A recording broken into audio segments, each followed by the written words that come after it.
Hey guys, I'm Andrew, I'm with Diving Sports in BC, Canada, and today I want to talk about spearfishing wetsuits. So I'm going to go over the different types of spearfishing wetsuits and talk about the basics of them, how they're made, differences between them, and why we wear them. So let's get right into it.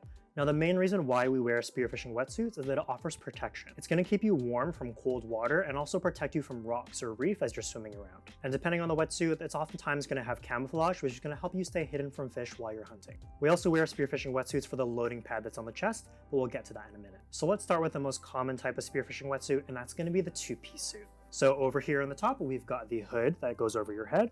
We've got the arms and this beaver tail that goes between the legs and straps up here in the front. And that prevents water from going up into the suit. And we also have this loading pad here in the chest. Now this should protect you from getting bruises from when you're loading your gun. And for the pants, the most common style that you're going to find is going to be a high-waisted pant, but we also have the Farmer John style that Beuchat makes as well. And the less common type of wetsuit that you're going to find is just going to be a one-piece. That's going to be more similar to a surfing wetsuit. It's not going to have the hood, but it's going to have a zipper all the way down the back. And that type of wetsuit is going to be more common when you're diving in warm places, when you don't necessarily need a hood or that extra thickness for more warmth. Now let's just talk about how wetsuits are actually made. Wetsuits are made of a material called neoprene, which has a lot of little nitrogen bubbles trapped in the material, and that helps to insulate it to keep you really warm. Now neoprene by itself, while still being a really good insulator, is also quite fragile, so we often find different combinations of layering of materials. Now you'll find two different types of neoprenes. You're going to find open cell and closed cell. Now closed cell means that the neoprene is covered with a fabric like nylon, which helps to provide strength and durability. So here I have the Beuchat Redrock. Now this has the closed cell outer, which has that fabric lining to it to add with that durability and strength. Now while this fabric adds durability to the wetsuit, it decreases the stretch of the neoprene. Now there's also open cell, which means that it doesn't have that closed cell lining and it's just the raw neoprene.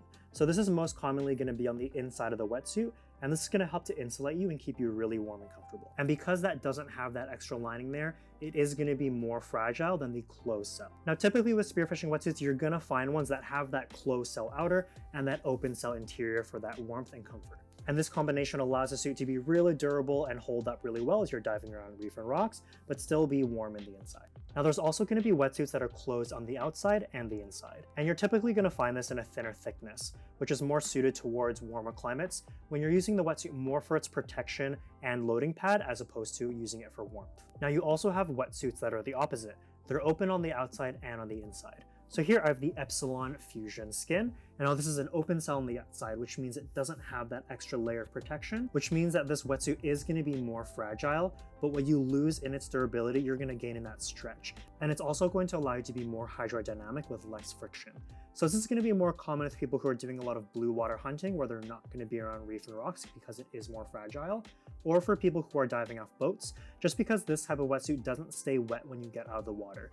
It's just completely dry and there's not going to be as much wind chill as there is with a closed cell outer. And this kind of wetsuit is also going to be really popular with people who are doing competition freediving, as they don't need that closed cell outer to give them extra durability, as they're typically going to be doing line dives. Now with the open cell wetsuits, you are going to need some type of lubrication to put on the inside of the suit to help you get it on. Just because when it's dry, it feels almost like glue where it sticks to your skin, and if you try to put one of these on without shampoo or conditioner or something like that, it's going to rip.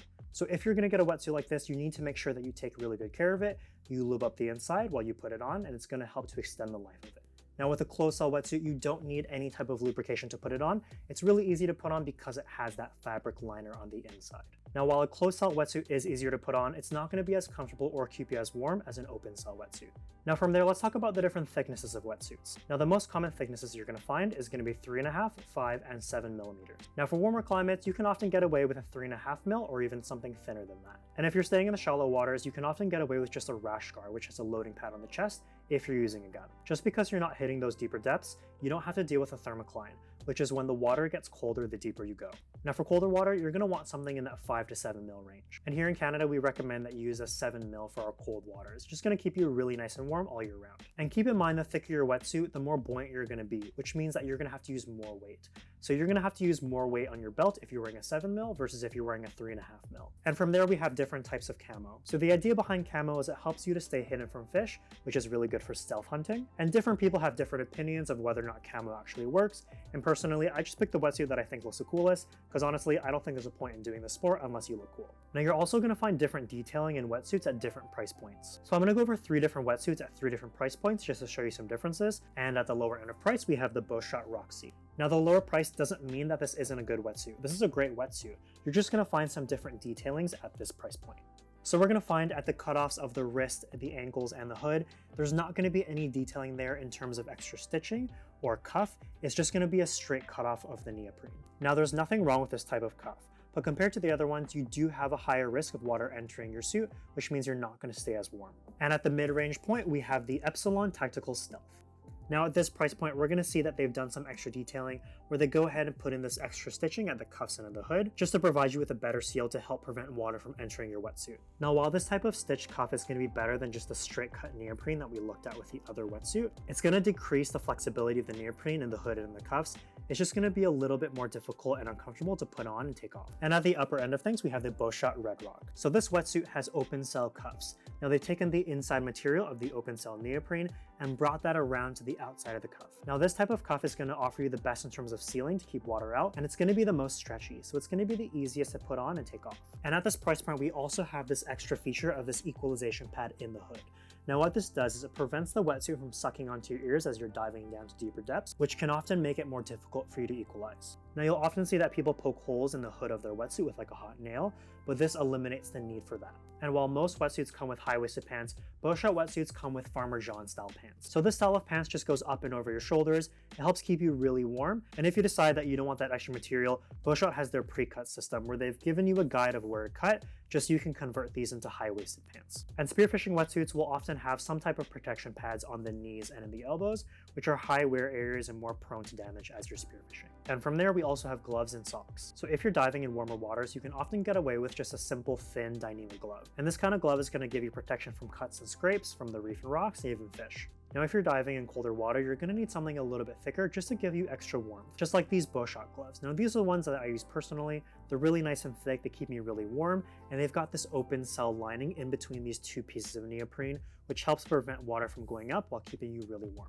Now if you're diving in a warm climate, you can often get away without wearing socks at all, as long as your foot pockets fit. And I know a lot of guys who just use common cotton socks, or you can use a thinner neoprene sock. Now if you're in a cold climate like here in Canada, you're going to want to use socks that are between a 5 or 7 mil.